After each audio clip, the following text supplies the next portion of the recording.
पीहू ने कोई डरावना सपना देखा था। वो चिल्ला कर उठती है। उसके पापा उसकी आवाज सुनकर भागकर उसके पास जाते हैं।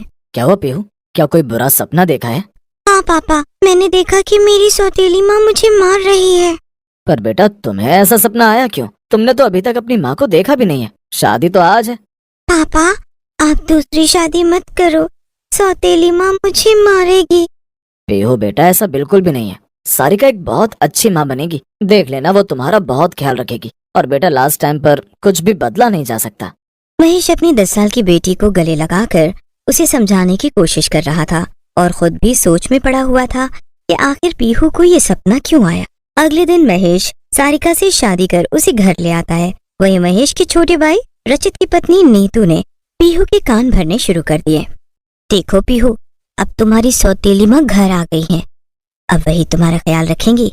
पता नहीं रखेगी या नहीं रखेगी, क्योंकि सौतेली माँ तो कभी भी अपने सौतेले बच्चों से प्यार नहीं करती। तो क्या चाची, मेरी सौतेली माँ आते ही मुझे मारना शुरू कर देगी? अरे नहीं नहीं, आते ही नहीं मारने वाली। पहले तो सबके सामने तुम्हें प्यार करेगी और फिर धीरे धीरे तुम पर हुक्म चलाने लगेगी और फिर तुम्हारी शिकायतें तुम्हारे पापा से करेंगी और उसके बाद तुम्हारी पिटाई भी करेंगी। अपनी चाची की बात सुनकर पीहू का नन्हा समन बुरी तरह घबरा जाता है और जब महेश पीहू को सारिका से मिलवाता है तो पीहू बहुत डरी हुई थी। क्या हुआ पीहू बेटी, तुम्हें लगता है कि तुम्हारी सौतेली माँ दुखी रखेगी? नहीं बेटा, ऐसा बिल्कुल भी नहीं है। तुम मेरी बेटी हो। अभी तो सबके सामने तुम मुझे प्यार कर रही हो, लेकिन अकेले में मुझे मारोगी। कैसी बातें कर रही हो बेटी, मैं भला क्यों मारूंगी? तुम्हारे लिए ही तो मैं यहाँ आई हूँ। वो पीहू का हाथ पकड़कर अपनी तरफ खींचना चाहती थी, लेकिन पीहू वहाँ से भाग जाती है। पता नहीं किसने इसके मन में ये डर बैठा दिया कि सौतेली माँ अच्छी नहीं होती है। अभी बच्ची है, तुम चिंता मत करो, धीरे धीरे वो सब जान जाएगी और फिर मुझे अपनी माँ भी कहेगी। कुछ दिनों बाद सारिका ने सारे घर का काम खत्म किया। पीहू को आवाज लगाते लगाते वो थक चुकी थी, लेकिन उसे पूरे घर में पीहू कहीं नजर नहीं आई। उसने घबराकर महेश को फोन कर दिया और महेश ने नीतू को फोन करके पूछा तो उसने कहा कि पीहू मेरे साथ है। महेश के घर आने पर, महेश, मुझे लगता है कि जैसे पीहू मुझे अपनी माँ कभी नहीं मानेगी। जब देखो वो नीतू के पास ही रहती। बच्ची है, धीरे धीरे समझ जाएगी। पर ऐसा नहीं हुआ। पीहू हमेशा घर में डरी डरी रहती थी। 2 साल निकल जाते हैं और एक दिन महेश सुबह सुबह अखबार पढ़ते ही अचानक से जमीन पर गिर जाता है। सारिका और पीहू भी वहीं पर थे। सारिका एम्बुलेंस बुलाती है और हॉस्पिटल जाने पर पता चलता है कि महेश अब इस दुनिया में नहीं है। क्रियाकर्म के कुछ दिन बाद, अरे सारिका दीदी, अब आप क्या करोगी? पीहू भी छोटी है और आप कोई नौकरी भी नहीं करती हो। समझ रही हूँ, सब कुछ समझ रही हूँ। बस अब कुछ न कुछ कदम तो उठाना ही पड़े। मुझे नौकरी करनी पड़ेगी, पीहू का ध्यान रखने के लिए, उसे अच्छी शिक्षा दिलाने के लिए। मैंने महेश से वादा किया था कि मैं पीहू का हमेशा ध्यान रखूंगी, पर मैंने तो सुना है कि पीहू आपको अपनी माँ ही नहीं मानती। पीहू, अरे वो तो अभी बच्ची है, पर मैं तो उसकी माँ हूँ। ये बात वो माने या ना माने, लेकिन मैं तो मानती हूँ ना। नीतू बातों ही बातों में सारिका से घर बेचने की बात करती है, लेकिन सारिका मना कर देती है, जिसे सुनकर नीतू को बड़ा गुस्सा आता है। लेकिन वहीं दरवाजे के पीछे खड़ी हुई पीहू अपनी चाचा और मामी की बात सुनने के बाद अपनी सौतेली माँ के पास आती है। क्या आप सचमुच में अपने आप को मेरी माँ कहती हो? कहती नहीं हूँ पीहू, मैं सचमुच में तुम्हारी माँ हूँ। तुम मुझे सौतेली माँ मत समझो, तुम मुझे दूसरी माँ कह सकती हो। बेटा, इस समय भी अगर हम मिलकर साथ नहीं रहेंगे तो तुम्हारे पापा को बड़ा दुख होगा। सारिका से पहली बार पीहू ने इतने आराम से बात की। उसे सारिका से बात करके अच्छा लगा, पर वो मन ही मन सोच रही थी कि चाची सही बोल रही हैं या मेरी सौतेली माँ सही बोल रही। वो जब भी नीतू के पास जाती, नीतू 2 के 4 सुनाती और सारिका जब भी पीहू से बात करती हमेशा आगे बढ़ाने की बात करती, साथ रहने की बात करती है। और पीहू इसी उधेड़ बुन में 18 साल की हो जाती है। उसका 18वां जन्मदिन था जब सारिका उसके लिए एक तोहफा लेकर आती है। ये क्या है? क्या आप मुझे कोई किताब दे रही हैं? नहीं पीहू, मैं तुम्हारे हाथ में ये कागज दे रही हूँ। तुम इस कागज को खोल कर देखो। हाँ, शायद तुम्हें समझ में ना आए तो मैं तुम्हें बता देती हूँ, ये इस घर के कागज हैं।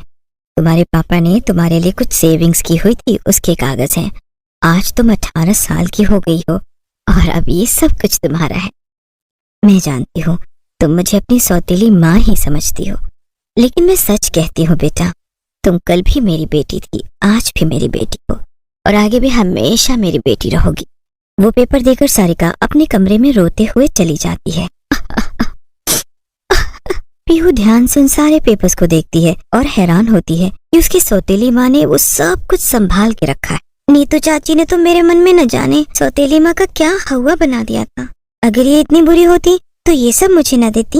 मुझे अकेला छोड़कर भी तो जा सकती थी। पापा को गए हुए 5-6 साल हो गए हैं, लेकिन इन्होंने कभी मेरा साथ नहीं छोड़ा।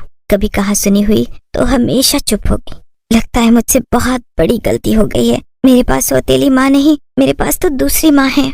पीहू सारे पेपर्स वहीं रखकर अपनी माँ के कमरे का दरवाजा बजाती है और थोड़ी देर में रोते हुए सारिका दरवाजा खोलती है। मुझे माफ कर दो माँ, मुझे जिसने जो कहा मैं वो सुनती रही। मैंने कभी आपकी तरफ नहीं देखा, आपके प्यार को नहीं समझा, लेकिन आज मैं बड़ी हो गई हूँ और मुझे समझ आ रहा है कि आप बहुत अच्छी हैं और केवल मेरे बारे में सोचती हैं। मेरे पास और कोई दूसरा है ही नहीं पीहू जिसके बारे में मैं सोचूं। बस मैं चाहती हूँ कि तुम एक कामयाब लड़की बनो और अपने पापा का नाम रोशन करो। हाँ माँ, मैं ऐसा ही करूँगी। मैं पापा के साथ साथ आपका भी नाम रोशन करूँगी। पीहू का नंबर डॉक्टरी में आ जाता है और वो डॉक्टरी की पढ़ाई करने के लिए दूसरे शहर चली जाती है। फोन पर, पीहू बेटा, मन लगाकर पढ़ाई करना और किसी बात की चिंता मत करना। मत भूलो तुम्हारी माँ अभी तुम्हारे पास है। हाँ माँ, मैं जानती हूँ, लेकिन अभी मुझे यहाँ पता चला है कि जितनी सेविंग्स पापा मेरे लिए छोड़ कर गए हैं वो काफी नहीं है डॉक्टरी की पढ़ाई के लिए। मैंने कहा ना, तुम चिंता मत करो। मैं भी तो इतने सालों से नौकरी कर रही हूँ, मेरे पास भी कुछ सेविंग्स है। तुम बस अपनी पढ़ाई पर ध्यान दो और जल्दी से अच्छी डॉक्टर बन जाओ। सारिका ने अपने सारे अकाउंट्स निकालकर बाहर रख दिए और वो हिसाब किताब करने लगी। पीहू की बात ने तो मुझे चिंता में डाल दिया था। भगवान का शुक्र है इतनी सेविंग्स तो है कि पीहू डॉक्टर बन जाएगी, और अभी तो मैं नौकरी कर रही हूँ। मेरा खर्चा ही क्या है। मुझे लगता है पीहू को और पैसे भेज सकती हूँ। पीहू की डॉक्टरी की पढ़ाई में सारिका किसी भी तरह की अड़चन नहीं आने देती और एक दिन पीहू बिना बताए घर आती है और वो देखती है कि नीतू चाची सारिका से बात कर रही हैं। बड़े बड़े पागल देखे मैंने, लेकिन सारिका तुझसे कम देखे। महेश भैया को गए हुए कितने साल हो गए। तुम तो दूसरी शादी करके अपना घर बसा लेना चाहिए था, और तुम यहाँ अपनी सौतेली बेटी को पाल। सारे पैसे उसकी पढ़ाई पर लगा दिए। अपने बुढ़ापे के लिए भी तो कुछ बचा कर नहीं रखा तुमने। कल को पीहू किसी और से शक्कर यहाँ से चली जाएगी, फिर तुम्हारा क्या होगा? देखा जाए तो जमाने के हिसाब से मैं तुम्हारी बातों पर गौर करूं तो तुम्हारी सारी बातें सही है, लेकिन अगर मैं अपने दिल की बात करूं तो तुम्हारी बातें भी बेबुनियाद। माना कि पीहू को मैंने जन्म नहीं दिया, लेकिन उसे पाला है। मैं जानती हूँ कि वो एक बहुत अच्छी लड़की है। बुढ़ापे का किसने देखा है? यहाँ तो कल का ही भरोसा नहीं है। बस पीहू कामयाब हो जाए, बुढ़ापा भी देखा जाएगा। तुम चाय पियोगी तो मैं चाय बनाने जा रही हूँ। देख लो भाई, मैंने तो तुम्हारी भलाई के लिए ये बात कही थी। वैसे इतना अच्छा बनना मुझे नहीं लगता सही है। हाँ, चाय तो पीने का मन कर रहा है। जाओ बना लाओ मेरे लिए भी। दरवाजा खोलकर पीहू अंदर आती है। नीतू उसे देखकर बुरी तरह घबरा जाती है। अरे पीहू, तुम कब आई? बस नीतू चाची अभी आई, जब आप मेरे खिलाफ मेरी माँ के कान भर रही थी, जैसा कि तुमने हमेशा से किया। बचपन में मेरे कान भरे कि तुम्हारी सौतेली माँ बहुत बुरी है। मेरे पापा इसी तकलीफ में दुनिया से चले गए कि मैंने अपनी सौतेली माँ को माँ नहीं माना कि ये सौतेली माँ थी, लेकिन तुम तो मेरी सगी चाची भी न थी। तुमने हम दोनों के साथ अच्छा नहीं किया चाची। अभी के अभी इस घर से निकल जाओ और कभी मत वापस आना यहाँ। पीहू की आवाज सुनकर सारिका भी रसोई से बाहर आ गई थी और सारी बात जानने के बाद वो भी हैरान थी। नीतू की तरफ देख रही थी। ये सब मैं क्या सुन रही हूँ नीतू? तो वो तुम थी जो बचपन में पीहू का मन खराब कर रही थी मेरे प्रति। कान खोलकर सुन लो, पीहू के पापा ने मुझे पसंद नहीं किया था। पीहू की तकलीफ को मैंने महसूस किया था, इसलिए मैंने महेश से शादी की बात की थी ताकि मैं पीहू को माँ का प्यार दे सकूं, क्योंकि मैं तो कभी माँ बन ही नहीं सकती थी। मैं ना तब गलत थी ना मैं आज गलत हूँ। मैंने पीहू को यही बोला था कि सौतेली माँ अच्छी नहीं होती है। अब मुझे थोड़ी पता कि तुम्हें तो सगी माँ बनने का शौक चढ़ा हुआ है। मेरी बला से तुम दोनों कुछ भी कहो। ये कहकर वो वहाँ से चली जाती है और पीहू जोर से दरवाजा बंद कर देती है। सारिका पीहू से पूछती है कि वो अचानक क्यों चली आई। आपको लेने आई हूँ, अगले हफ्ते मुझे डिग्री जो मिलने वाली है। ये सुनकर सारिका पीहू को गले लगा लेती है और अगले हफ्ते वो अपनी बेटी के सेमिनार में शामिल होती है। पीहू सबके सामने अपनी माँ को ही डॉक्टर बनने के लिए प्रेरणादायक बताती है। माँ, आप मेरी सौतेली माँ नहीं हो, आप मेरी सगी माँ हो। और ये कहकर पीहू सारिका के गले लग जाती है। बहुत समय पहले एक छोटे से गांव में सरोज नाम की विधवा औरत अपनी 2 बेटियों रानी और रुचि के साथ रहती थी और गांव के लोगों के घर घर जाकर उनकी गाय भैंसों के लिए चारा काटने का काम करती थी। पति के गुजरने के बाद वो हमेशा अपनी दोनों बेटियों में ही अपना सहारा ढूंढती थी, इसलिए उसने दोनों बेटियों को गांव के ही सरकारी स्कूल में दाखिला दिलवा दिया था। रानी और रुचि पढ़ाई में भी अच्छी थी। जहां रानी काफी शांत स्वभाव की लड़की थी, वहीं रुचि तेज तर्रार और शातिर थी। एक दिन, बस जल्दी से तुम दोनों पढ़ लिख कर कुछ बन जाओ तो मैं थोड़े सुख के दिन देख लूं। माँ, तू क्यों फिक्र करती है? सब सही हो जाएगा, बस 2-4 साल की तो बात है। पढ़ाई खत्म होने दो, देख लेना कहीं ना कहीं नौकरी मिल जाएगी और फिर सब सही हो जाएगा। तुम भी ना रानी, क्यों माँ को झूठी तसल्ली दे रही हो? अरे पढ़ाई करने के बाद भी बहुत हाथ पैर मारने पड़ेंगे, तब कहीं जाकर एक नौकरी करोगी। मेरी मानो तो पढ़ाई खत्म करने के बाद में एक अमीर लड़के से शादी कर लो और फिर उसी की कमाई का कुछ हिस्सा माँ को देती रहना।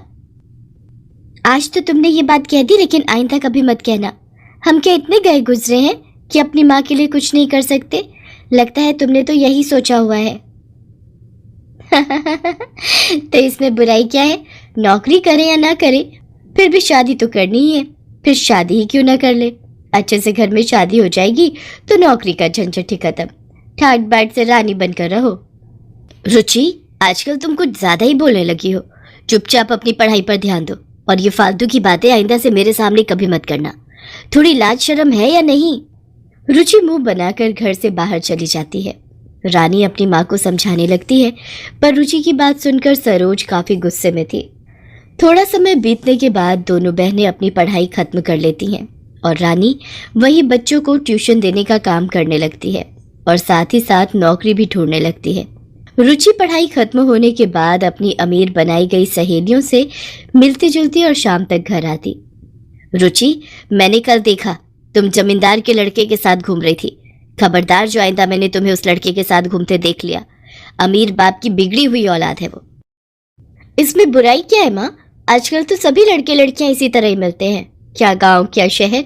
और वो मुझे पसंद करता है और कल ही अपने माँ बाबा से मेरे लिए बात करेगा। अच्छा, तो बात यहाँ तक पहुँच गई। तुझे क्या लगता है कि वो अमीर ज्यादा आएगा अपने माँ बाप के साथ और तेरा हाथ मांगेगा? कल से घर से बाहर जाने की जरूरत नहीं है। रानी, इस पर नजर रखियो। सरोज के चले जाने के बाद, क्या चल रहा है, मुझे क्यों नहीं बताया? माँ सच कह रही है रुचि, अभी भी संभल जा। तुझे क्या लगता है कि जमींदार का लड़का लोगों के घरों में चारा काटने वाली की लड़की से शादी करेगा? हाँ, उसने मुझसे वादा किया है और वो अपने माँ बाबा को हमारे घर लेकर आएगा। उधर जमींदार का लड़का समीर अपनी माँ को मनाने की कोशिश करता है कि उसे रुचि से ही शादी करनी है। तुझे पता है उसकी माँ घरों में चारा काटती है, उनकी हैसियत ही नहीं है कि वो हम लोगों से रिश्ता जोड़े।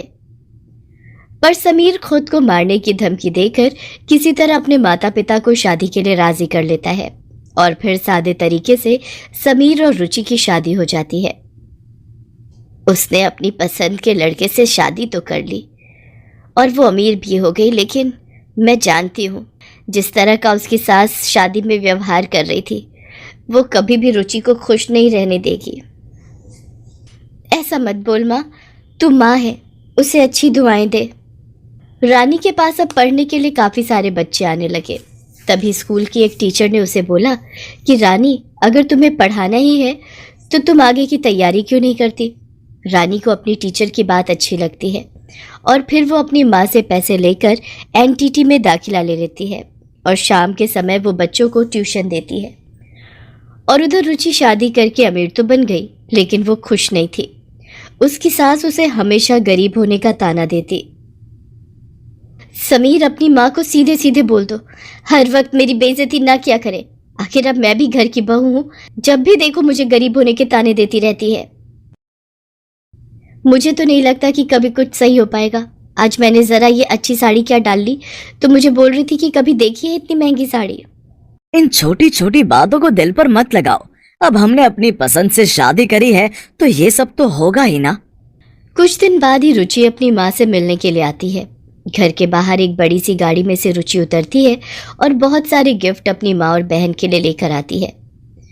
समीर नहीं आया साथ में? नहीं माँ, उन्हें काम था इसलिए वो नहीं आए। मेरा तुमसे मिलने का बहुत दिल कर रहा था इसलिए मैं चली आई।